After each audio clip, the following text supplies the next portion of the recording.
નમસ્કાર ધોરણ 8ના વહાલા વિદ્યાર્થી મિત્રો, આજે આપણે આ વિડીયો લેક્ચરની અંદર તમારું જે દ્વિતીય સત્રાંત પરીક્ષાની એટલે કે વાર્ષિક પરીક્ષાનું જે પેપર ચાલુ થવા જઈ રહ્યું છે તેમાં જિલ્લા શિક્ષણ સમિતિ જે ગાંધીનગર છે તેના દ્વારા જે ગુજરાતી વિષયનું પેપર તૈયાર કરવામાં આવેલું છે કુલ 80 ગુણનું, એનું સંપૂર્ણ સોલ્યુશન આપણે આ વિડીયો લેક્ચરમાં જોવાના છીએ.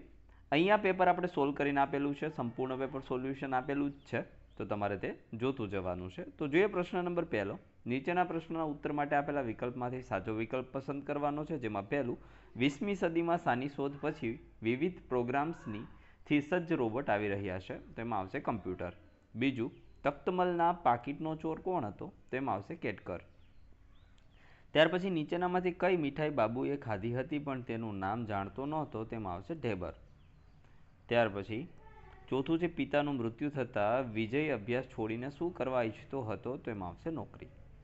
ત્યાર પછી બ છે નીચેના પ્રશ્નના ઉત્તર એક એક વાક્યમાં લખવાના છે, જેમાં પહેલું ગૌરાંગને સવારે ઉઠીને મમ્મી પાસે કઈ વસ્તુઓ માંગવાની ટેવ પડી ગઈ હતી, તેમાં જવાબ આવશે ગૌરાંગને સવારે ઉઠીને મમ્મી પાસે પાણીનો ગ્લાસ, દૂધ, ટૂથબ્રશ કે ટુવાલ માંગવાની ટેવ પડી ગઈ હતી. લેખકના માતા કોને દુખિયાનું સૌથી મોટું દુઃખ ગણતા હતા, તેમાં જવાબ આવશે લેખકના માતા રોટલો અર્થાત ભોજન ન મળે તેને દુનિયાનું સૌથી મોટું દુઃખ ગણતા હતા. ત્રીજું, માંડવીના કહ્યા અનુસાર ભરતજી કેવા હતા, તો માંડવીના કહ્યા અનુસાર ભરતજી ધીર, વીર અને તેજસ્વી હતા. ચોથું, આપણી પાસે શું ન હોય તો આપણે પુસ્તકોને માણી ન શકીએ, તેમાં આવશે ઉત્તર આપણી પાસે સારું વાંચન અને શબ્દ ભંડોળ ન હોય તો આપણે પુસ્તકને માણી શકતા નથી. ક છે નીચેના પ્રશ્નોના એક એક વાક્યમાં ઉત્તર આપવાના છે. તો જોઈએ પહેલું, નરેન્દ્ર કેળકર વિશે ટૂંકમાં માહિતી આપો. નરેન્દ્ર કેળકર એ સહેજ નીચા કદનો મહારાષ્ટ્રીયન હતો. તે વાયોલિન વાદક હતો. તેના કુટુંબમાં 3 પેઢીથી સંગીતનો વારસો ઉતરી આવ્યો હોવાનો તેને ગર્વ હતો. બીજું, બાબુની માએ શેની માનતા રાખેલી, શા માટે, તો બાબુ એની માનો એકનો એક ખોટનો દીકરો હતો, એટલે તેણે માનતા રાખેલી કે દર વર્ષે નવરાત્રિમાં માતાજીની માંડવી બંધાય ત્યારે બાબુ માતાજીના ચોકમાં ખેલાતી ભવાઈમાં ખેલ કરે અને સ્ત્રીનો પાઠ ભજવે. ત્રીજું છે લેખકને ક્ષયની શરૂઆતમાં લાગતો થાક કેવો અનુભવાતો હતો, કેમ, તો લેખકને ક્ષયની શરૂઆતમાં લાગતો થાક એ રસ્તાની ધૂળ જેવો અનુભવાતો હતો. જેમ મોં અને હાથ પગ ધોઈએ ત્યારે ધૂળ ચાલી જાય, તેમ લેખક જમીને ઊભા થાય ત્યારે તેનો થાક પણ ચાલ્યો ગયેલો જણાતો. ચોથું, કૃષ્ણા દેવી ધૃતરાષ્ટ્ર પાસે વરદાનમાં શું માંગે છે, તો કૃષ્ણાદેવી ધૃતરાષ્ટ્ર પાસે પહેલા વરદાનમાં પોતાના પતિને દાસત્વમાંથી મુક્ત કરવાનું માંગે છે, જ્યારે બીજા વરદાનમાં પોતાના પુત્રને તેનો દાસના પુત્રો ન કહેવું માંગે છે. ત્યાર પછી ડ છે, આપણે જોડકું જોડવાનું છે. ચીલ ઝડપને સામે આપણે એના કર્તાઓ આપેલા છે, તો આ તમારે મિત્રો અનુક્રમણિકામાંથી સ્વપ્રયત્નથી કરવાનું રહેશે. ત્યાર પછી બીજું છે નીચેના પ્રશ્નોના ઉત્તર માટે આપેલા વિકલ્પમાંથી સાચો વિકલ્પ શોધવાનો છે, જેમાં પહેલું, આધાને બાદ ન આવે તે રીતે કવિ કઈ રમત રમવાનું કહે છે, તો શ્રીફળ. બીજું છે કવિ ચિત્તમાં શું ધરવાને બદલે શ્રીકૃષ્ણનું ધ્યાન ધરવાનું કહે છે, તો ચિંતા. ત્રીજું, કવિએ ક્યારે આશાનો દીપક પ્રગટાવ્યો છે, તો અંધારી સાંજે.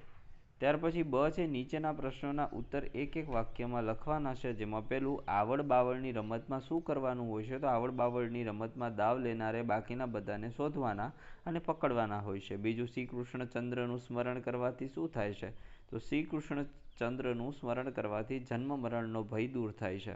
ત્રીજું, કાવ્ય મુજબ માળો બાંધવો એ શાનું પ્રતીક છે, તો કાવ્ય મુજબ માળો બાંધવો એ માનવીય શ્રમ અને સર્જનાત્મકતાનું પ્રતીક છે. ક છે નીચેના પ્રશ્નોના ઉત્તર 2-3 વાક્યમાં લખવાના છે. પહેલું, દોરી સર્વની એના હાથમાં આ પંક્તિનો અર્થ શું છે, તો દોરી સર્વની એના હાથમાં આ પંક્તિનો અર્થ છે કે સમય અને સંજોગોની દોરી પરમાત્માના હાથમાં છે. મનુષ્યને જેટલા ડગલા ભરવાના છે તેટલા જ ભરાશે, એટલે કે દરેક વ્યક્તિના જીવનનો માર્ગ પરમાત્મા દ્વારા નિર્ધારિત છે અને આપણી ચિંતા કે પ્રયત્નથી તેમાં કોઈ ફેરફાર થવાનો નથી.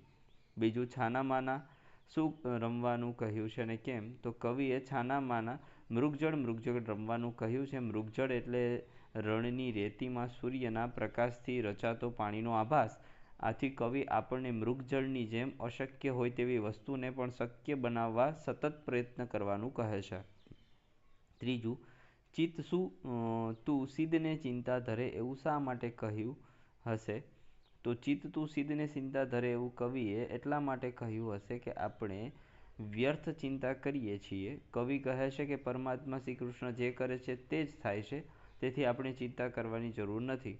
ત્યાર પછી ડ છે કાઉન્સમાં આપેલા શબ્દોમાંથી સાચો શબ્દ પસંદ કરી ખાલી જગ્યા પૂરવાની છે.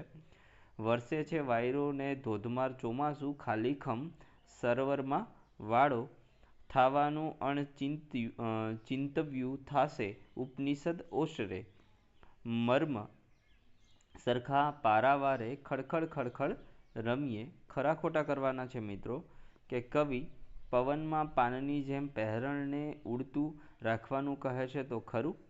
માયાના બંધનમાંથી મુક્ત થવા શ્રી કૃષ્ણનું સ્મરણ કરવાનું કહેવામાં આવ્યું છે તો ખરું. અને કવિને જીવનમાં ક્યારેય પડકારોનો સામનો કરવો પડ્યો નથી તો આવશે ખોટું. ત્યાર પછી ઈ છે અવિભાગની કૃતિ સામે બ વિભાગના યોગ્ય કર્તાને જોડવાનું છે. ચાલ મજાની આંબાવાળી તો એમની અંદર આવશે ગની દહીંવાલા. ચિત્ત તું છિદને ચિંતા ધરે તો એમાં આવશે દયારામ. અને વાવી ઉજાગરો તો એમની અંદર આવશે મંગળ રાવળ. ત્યાર પછી ત્રીજું છે માગ્યા મુજબના ઉત્તરો આપવાના છે મિત્રો. તો પહેલાં સમાનાર્થી છે. અચંબો તો આશ્ચર્ય અને નવાઈ, તરફ તો પક્ષ અને બાજુ, આંખ તો નયન અને ચક્ષુ, ટેવ તો લત અને આદત, જીવતર તો જન્મારો અને જિંદગી, લાંછન તો ડાઘ અને કલંક. ખ છે નીચેના વિરોધાર્થી શબ્દો. સર્જન તો વિસર્જન, દુર્ભાગ્ય તો સદભાગ્ય, કંકોત્રી તો કાળોતરી, સુટેવ તો કુટેવ, આવક તો જાવક, પૂર્વજ તો અનુજ. ત્યાર પછી જોડણી છે ચશ્મા, પ્રતિષ્ઠા, કૃતુહલ, દીકરો, પત્ની અને યુધિષ્ઠિર. ત્યાર પછી શબ્દ સમૂહ માટે એક શબ્દ. નાટક કે ફિલ્મનો સૂત્રધાર, મુખ્ય સંચાલક તો દિગ્દર્શક, ઘાસ પાંદડા વગેરેની બનેલી ઝૂંપડી પરડકુટી, શરીરમાં વાયુના જોરથી મોઢામાં લાળ છૂટે તે મોણ્ય. રૂઢિપ્રયોગોની વાત કરીએ તો કાળી ટીલી, બદનામી તો એમાં આવશે ખુશાલચંદ તેમના જીવનમાં ક્યારેય કાળી ટીલી લાગે તેવા કામ કર્યા નહોતા. ત્યાર પછી ધ્વનિ છૂટા પાડવાના છે, જોડવાના છે, તો એનાથી બનશે નૃત્ય. એના બીજું છે ધ્વનિ શબ્દોને છૂટા પાડવાના છે તો ફૂલો તો ફૂ વત્તા ઉ વત્તા વ વત્તા ઓ.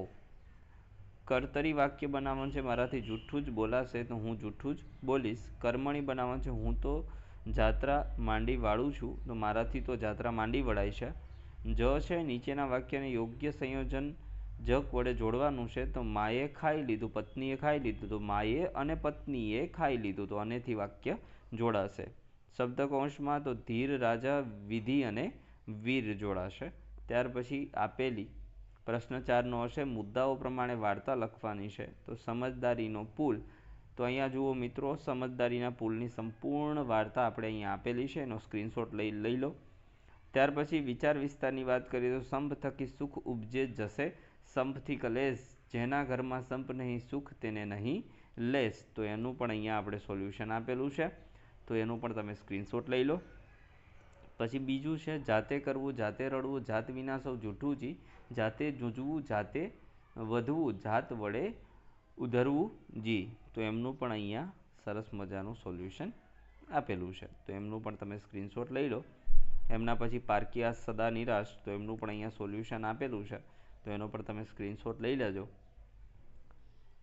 અહીંયા થોડું એનું બાકી રહી ગયેલું હતું એ છે. અને ત્યાર પછી 5માનો હશે તમારા ભાઈબંધે એની શાળામાં યોજેલા રમત ઉત્સવમાં ક્રિકેટના 100 રન કરીને પ્રથમ ઇનામ મેળવ્યું, એમના અભિનંદન પાઠવતો પત્ર લખવાનો છે. તો અહીં આપણે પત્ર લખેલો છે. અહીંયા તમારે લિખિતનમાં તમારું નામ લખવાનું છે અને ઉપર તમારું એડ્રેસ.